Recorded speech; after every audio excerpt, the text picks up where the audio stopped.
We see it all the time, don't we? This vocal coach who specializes in, this singing teacher who's an expert for, and it can leave us wondering where we even fit in this entire world of singing teaching. Well, this week on the Singing Teachers Talk podcast, I'm joined by fellow vocal coach Molly McLinden, who teaches many ages and genres, to discuss how specialising can be both an advantage and a disadvantage to our businesses. Molly, can you describe a typical week in your life as a singing teacher and the different people that come to you for singing lessons? Well, that's the beauty of it. I wish there was something that you could say was typical. But fortunately, and I say fortunately and I mean it, there is not. Well, if I were to go close to typical, I would say I've got it evenly split across every age group, every level, and every genre. So we're talking musical theater teenagers are a big part of it. Adult rockers are a big part of it. Karaoke singers, church singers, you name it, I've taught it. And I'm still teaching it. I'm still finding genres I didn't know existed, and they're still coming to me. Amazing. And I know it's really hard. It's almost like picking a favorite child. But out of the array of things that you do day to day, do you find yourself having a favorite? That's a very good question. And I've always wondered, do I really have a favorite? And I guess I kind of do. My first love, but way before I ever started training for voice at 13, was rock. So I got to say, when the rockers come in of any age, I do have the most fun with the rockers. So have you ever felt pressure to specialize in maybe the rock vocals or any other part of singing or vocal pedagogy? And if so, how have you navigated that to not specialize? I've been told by numerous people that I should specialize. And these are people that are actually in my field or just business people outside of the field saying, oh, well, if you have a niche segment, then you're going to make more money. You're going to have more people. And, I think there's some truth to that. I've seen it work beautifully for several of my colleagues. But at the same time, I think a lot of people draw the right people to themselves if they're true to themselves. And it wouldn't be true to me if I was to limit myself to just one genre. I mean, first of all, I'd be extremely bored. And if I'm bored, I'm not the best teacher for them because I'm just phoning it in. But with this variety, I think it energizes me. It keeps me on my feet. It gets me reaching out to other colleagues to learn more about each genre and vocal technique. And yeah, I mean, I understand it completely it not working for others, but I found after all these years, it does work for me. For you, as you say, it's not something that you've wanted to do, but how could somebody like us, another singing teacher, identify the area that they would like to specialize in and that they would thrive from? Saying yes to every workshop that comes your way. I think that has been, well, when I've seen colleagues other than myself go out there and decide, yeah, I can teach more than one genre, or I can be really good in a genre, or who knew I was good at teaching this genre. It started with going beyond what they learned as an individual voice student and getting outside that bubble of what we learned. Because think about it this way, usually when we're studying voice privately, at least speaking for myself and lots of people I know, just locally, we tend to focus on one genre. Like for me, when I was really serious, it was musical theater / classical. And so you're putting all your eggs in one basket because you kind of have to. So that's all we know for those years is that one technique. But I found that once I got my vocal performance degree, well, my university is the world. I get the chance to go out and experience whatever the heck I want. I can go to a virtual workshop, and I do plenty of those. I can go to local ones through my local chapter of NATS or whatever. So I really do think the sky's the limit. And if we are holding ourselves back, it's just our own limiting beliefs, thinking, oh, since I've only done this for X amount of years, I can only teach this. It really starts by taking that one step. Just start by pursuing that one thing you always wanted to learn. And since you know the basic mechanisms of voice, there's no reason why you can't teach the style of another. In your view, what classes someone as a specialist? A specialist, I would say, They are getting into the nitty-gritty of that one particular genre slash style every single day that they teach. And everybody that comes to that person knows that's what they're getting in, that's what they're in for. They are known as the guru of, let's say, screaming or Broadway belting, you name it. That is what they are known for. They own it, and there's no question what you're going to for that teacher for is that one particular style and sound. As singing teachers who are consistently learning, showing up to courses, buying books, listening to podcasts, interacting with each other, we're all there to learn more about voice, whether that's function or different techniques that we could implement, different exercises. Does that not make us all some sort of voice specialist of some kind? Absolutely, it does. I guess when you said the word specialist, that just kind of says to me, based on what I see a lot of people that do, specialize always said to me, there's one particular genre or something that they do really, really, really well. Like if you say again, oh, if you're looking for somebody who works really well with coloratura sopranos, that's your teacher. That was just kind of something that I was always hearing, especially as like a voice student or somebody who was just getting started, that's what specializing meant to me. But it's absolutely true what you say too. You are a specialist. I guess you would say no matter what you are teaching, whether it's just a specialist in good technique, you could say, right? You could say a specialist in healthy technique, a specialist in confidence. I guess you have to think about it in other ways. It doesn't have to be so rigid in the ways that we described ourselves as a voice specialist. I looked up the definition of specialism when I knew we were coming on to chat together, and it said to concentrate on and become an expert in a particular subject or skill. So I just wanted to play a little bit of devil's advocate and just consider whether, as voice teachers doing what we're doing, whether we are already a specialist in this particular subject. But as you say, there are going to be subgenres of that people tune into to market themselves. So thinking about the advantages of specializing, what could they be? Oh, well, I've heard so many really fascinating ways that people specialize. Well, certainly people that you've known and you've interviewed that specialize by teaching young voices, which I think is much needed and incredible. And that was one thing I kind of flirted with just doing exclusively for a while. So that's certainly one. Working with the aging voice is another. Beginners, which was another one I really, really strongly considered specializing in, the beginner voice. And even sort of people specializing with people that just want to do karaoke. And believe it or not, at one point when I was teaching in another state and I was a member of San Francisco Nats, there was a man there who specialized in, now this is really niche, working with just beauty pageant queens and getting them ready to do their, right. I mean, talk about really specializing in preparing them for their talent competition of beauty pageants, which I thought, well, that's pretty wild, but good for him that he can do that and find enough clientele that's sustainable. I think with the specializing, it can hone in on what you are really interested in or what you really enjoy. And so when I asked you what your favorite thing was, that potentially may have been rock for you if you loved it the most, if you found that was most interesting in your week.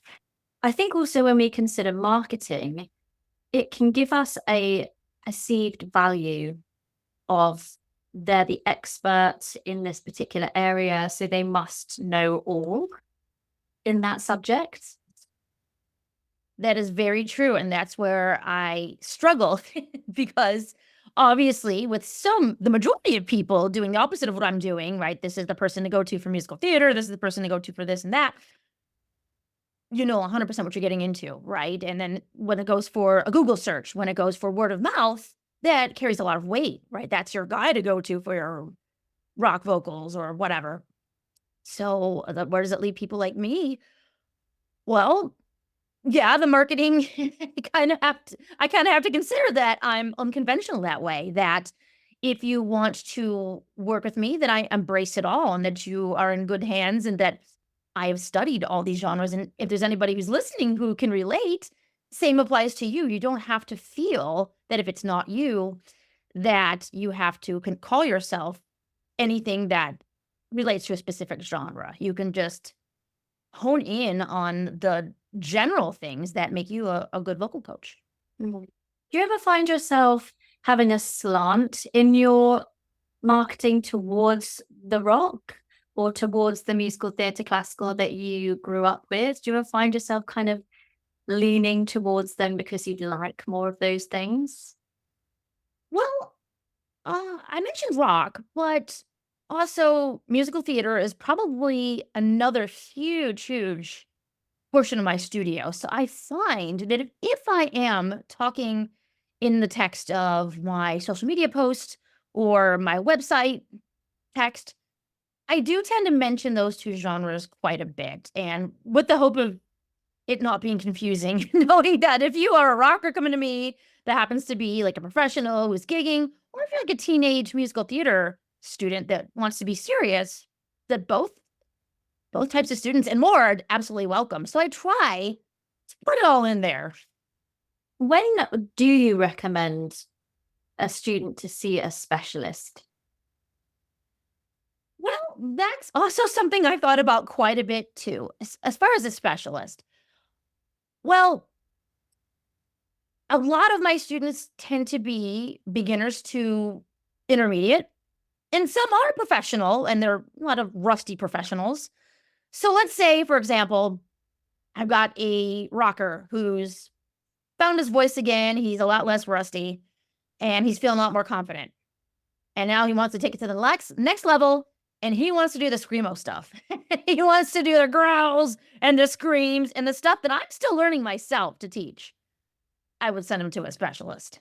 Absolutely. That's just like the prime example. And I'm upfront with them too. I said, you know what? That's a really cool thing to want to learn because it is amazing. I couldn't in good faith try to teach you that when I haven't fully grasped it myself. So go to somebody like Melissa Cross, who's like the queen of scream. Yeah, sure. And we know when somebody maybe has hit some vocal trouble and they need an ENT, we absolutely recommend that voice specialist doctor. 100%. 100%. I will not pretend to be the person who can fix all their vocal problems. I know many things are beyond my capabilities. And absolutely, when I hear people with vocal troubles as well, definitely the ENT. Can you think of any other advantages that could be from thinking about our specialism and why that would be a pro for our business? I think if you really do specialize, that just kind of gives you that authority, doesn't it? Right? When I think your message is very clear, is that you often are that person that comes right to mind when you say a certain thing, and oh, that's your person. So I think that is definitely the clear advantage there, is that you're first on the mind. Your message is very, very clear. How do we know when we have reached the specialist title then? Because I have a real love of musical theatre. I feel I've got quite a good knowledge about it. I teach it mostly. But how do I know when it is ethical or when I possibly could call myself a musical theatre expert or a musical theatre specialist if I wanted to brand myself like that? Say it starts with a passion. I would say if you want to really, really specialize in a particular genre style, ask yourself, is that my number one? So it starts from there. Just like if you were a performer yourself, it's the same thing I tell the singers. Same thing is if you want to really go for one particular genre, ask yourself, is that my big passion? Do you see yourself teaching that? Do you see yourself performing that genre almost exclusively for the rest of your career? Then I would say, then I guess that is your calling because you feel it a lot more strongly, I think. So I think it starts with that. And then going from there to call yourself a specialist as a teacher in a genre also has to do with measurable results. Are you seeing your musical theater students succeed in the things they come to see you for? Are they getting the roles? Are they placing in vocal competitions? Are they getting into the training programs? So that's another way I could say you can consider yourself a specialist. But above all, it starts with you, just knowing that that is the area that you feel strongly about and that you are just not getting bored with. It was really interesting how you brought up the gentleman who specializes in working with beauty pageant competitors, because it helps us to highlight that we can actually niche down the specialism. So, for example, I teach in a drama school, so perhaps my specialism could be musical theatre in training compared to somebody who's working with the pros who are already graduating, for example. What other things could be niche down to meet us where we're at? But as you were talking about musical theater specifically, I knew of somebody who just taught musical theater teens, and that tended to work out really well for him. Musical theater kids is another one. There are schools all over here in the US called School of Rock. So that's another potential way if you want to work with these young child or teen rock vocalists. So looking at age is certainly a way. And level, like you said, beginner. That's another huge way too, is kind of niching down further from there. Maybe beginner musical theater teens, right? So really, it's kind of endless possibilities, but that's how I would start. If I were to do that, I would look at level and perhaps age, because that's what I tend to see works for those that do decide to make that choice for their own personal studio.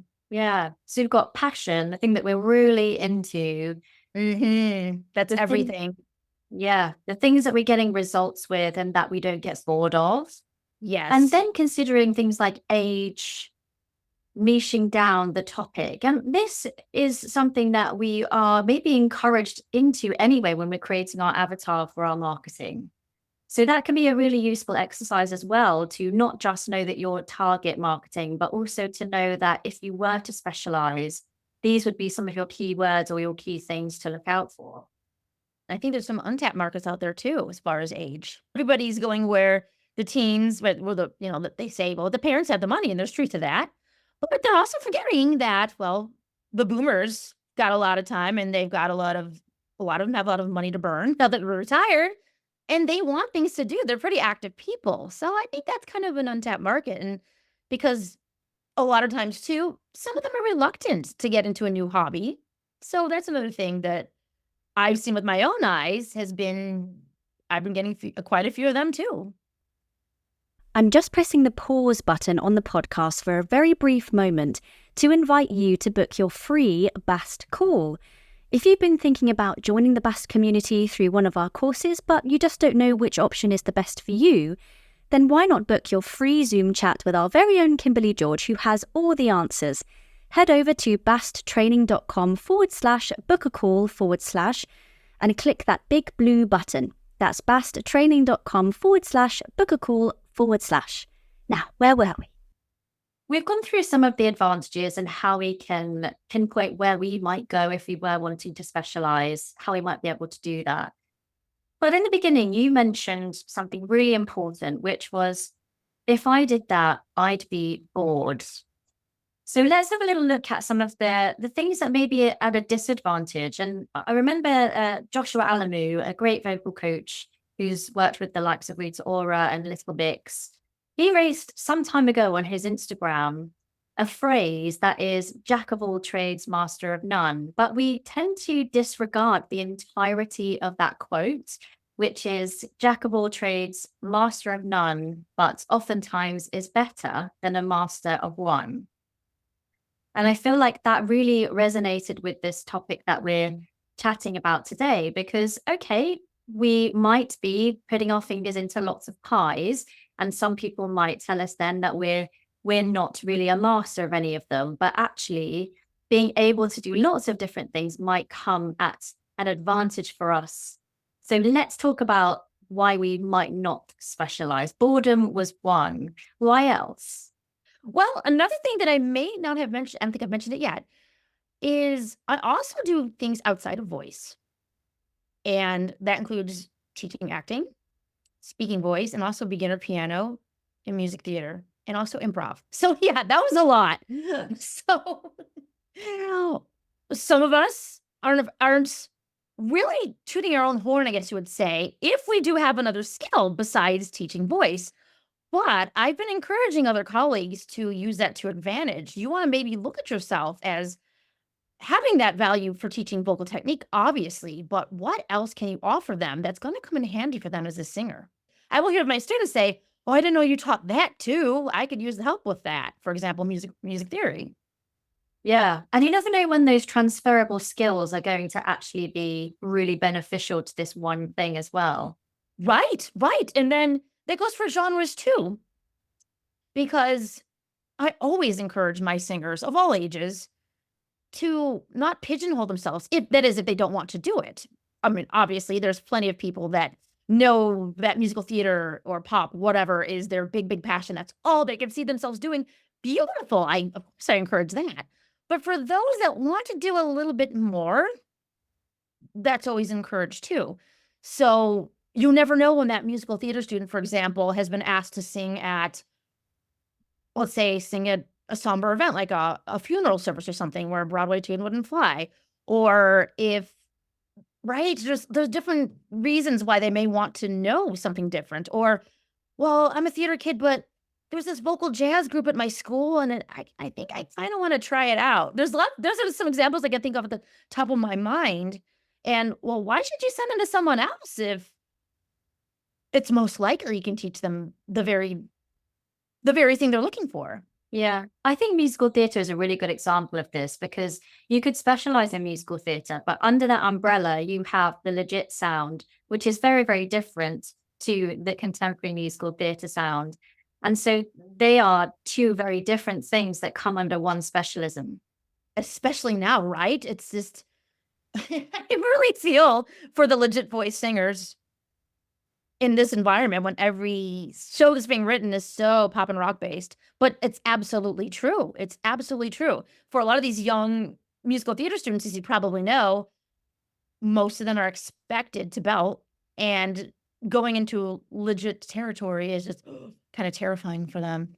Yeah, they want it to be over very, very quickly. They do. They just second guessing themselves left and right because it feels and sounds so different to them. We spoke to the Sing Up Foundation recently, and there was a point that was brought up about how we actually perceive excellence. And we spoke about in the advantages of specializing that there is this perceived value that you're sort of maybe more knowledgeable or better or more esteemed than somebody who doesn't have that specialism said on their branding. How can we consider what we deem as excellent so that people like us who maybe don't specialize or say that we specialize can still be viewed on the same shelf as somebody who does? That's a really good question. I would say it's a matter of just building. Is obviously at the beginning, there's going to be people that aren't sure about what you have to offer. Can she really help me with rock vocals? Or can she really help me with this? It's a matter of believing in your ability and continuing to provide the results. Because when I first started teaching, it was all about basic musical theater and what I really knew, because that's what a lot of us really knew, right? It's just so wonderful now that rock vocals and pop is being taken seriously, but once upon a time, it was musical theater and classical, and that was that.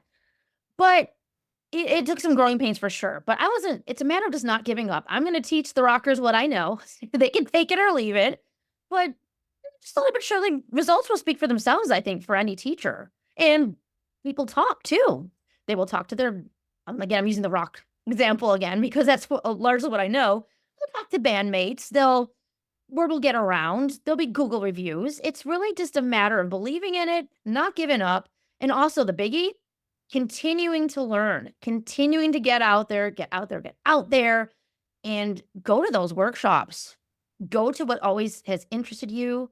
Continue to keep learning in every genre, even your big passion, because there's always more to learn. But it's just a matter of persisting. If that's a genre you really want to teach, there's a way. They will find you and the results will happen. And maybe you can help us, because without a speciality, I guess there's so much to stay updated and informed on across all of these wonderful genres and ages and what the voice can do at different life cycles. How do you manage this, particularly with listening to music? Because somebody might bring in a golden age musical one week and then bring you, I don't know, a Japanese rock in another scenario. So how do you stay on top of the actual songs that people could be bringing in? That's really hard to do, I won't lie. I have to say I learn a lot from my students that way with every single genre because, again, who's got the time, right? Even if you're just teaching musical theater, there's so much being written because it's become a hot genre. I remember, I don't know if you remember this, but over 20 years ago, it wasn't really cool to like musical theater, and all of a sudden it is. And so they're the ones schooling me sometimes, but you just kind of have to be humble about a lot of that and realize that we don't have all the answers about what's good to sing, what's current to sing. So it's a lot of collaboration, I would say. I think the student also likes it when they bring something and you say, "Oh, I don't know about this. Can you tell me about it?" And they get to share their passion that way. I've seen it happen all the time. And that's when I know they are really in it to win it, when they're the ones who are digging around and finding all this cool off Broadway stuff. But, that says a lot about them, doesn't it? That they are really a true student because so much more happens outside the studio. And they're just proving that point. And where do you go? What platforms do you rely on to help keep you as up to date in all of these possible areas as you can? I have to be on pretty much every single mailing list I can think of. Joining as many groups as I can, whether it's on Facebook, because there's a lot out there. That's the beautiful thing is there's so much content. Every given day, there seems to be some sort of webinar or something. So if somebody's interested in finding as much as possible, get on the email lists. Definitely, definitely. Every single organization you can think of. Follow as many people as you can on social media. You never know when they're going to have something too. Maybe sometimes a free webinar if you're really lucky.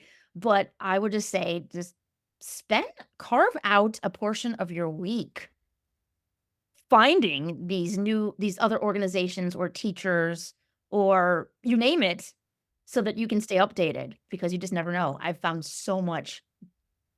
Well, who's got a really good newsletter? Who would you shout out for that for us to join their mailing list? Oh, definitely NATS, which is a U.S. organization, National Association of Teachers of Singing. NATS.org is a great one.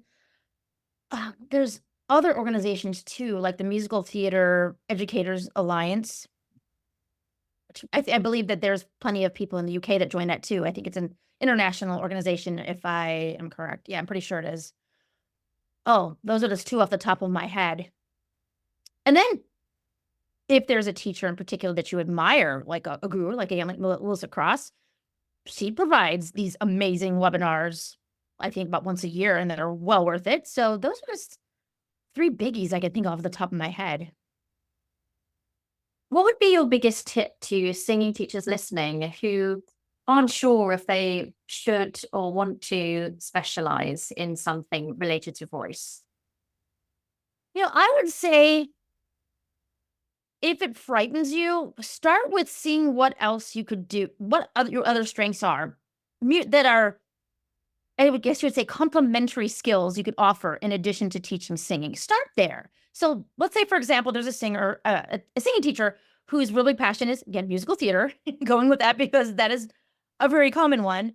And you're kind of reluctant to teach, let's say, pop or rock vocalists.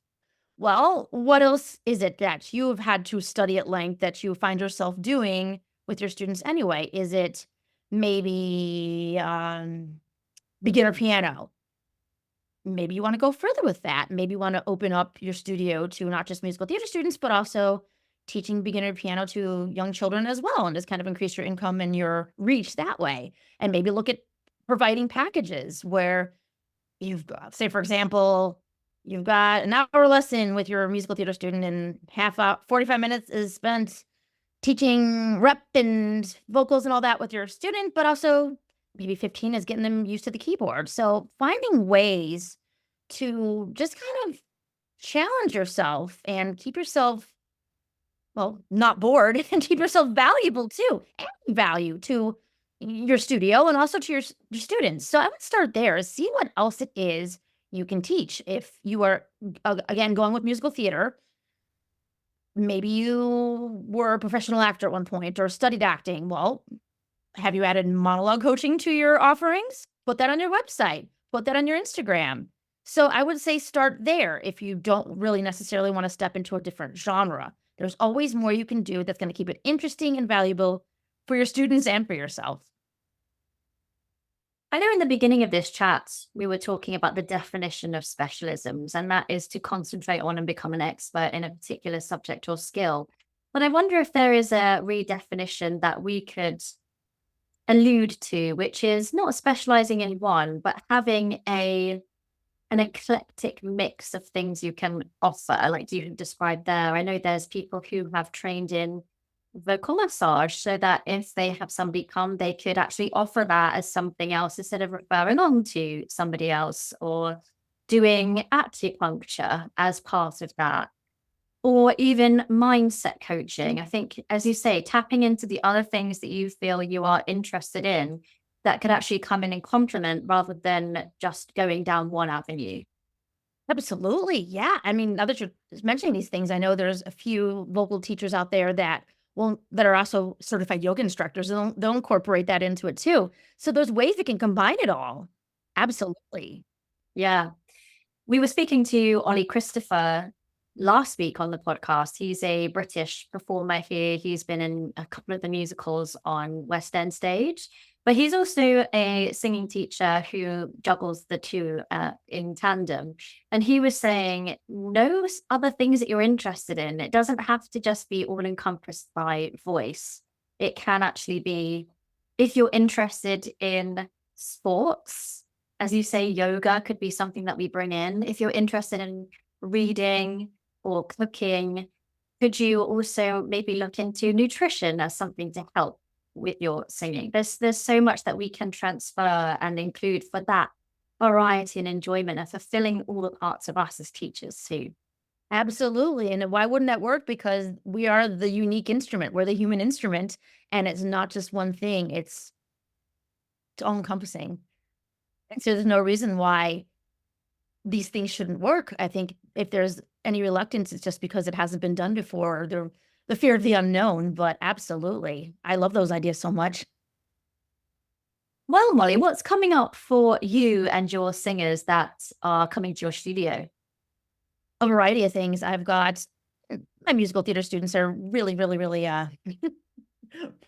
steady. I guess you would say they work very steadily, even though most of them are teenagers, but a lot of them are doing great things like Broadway Artists Alliance. I've got plenty that are involved in that, which has been such a wonderful experience for them.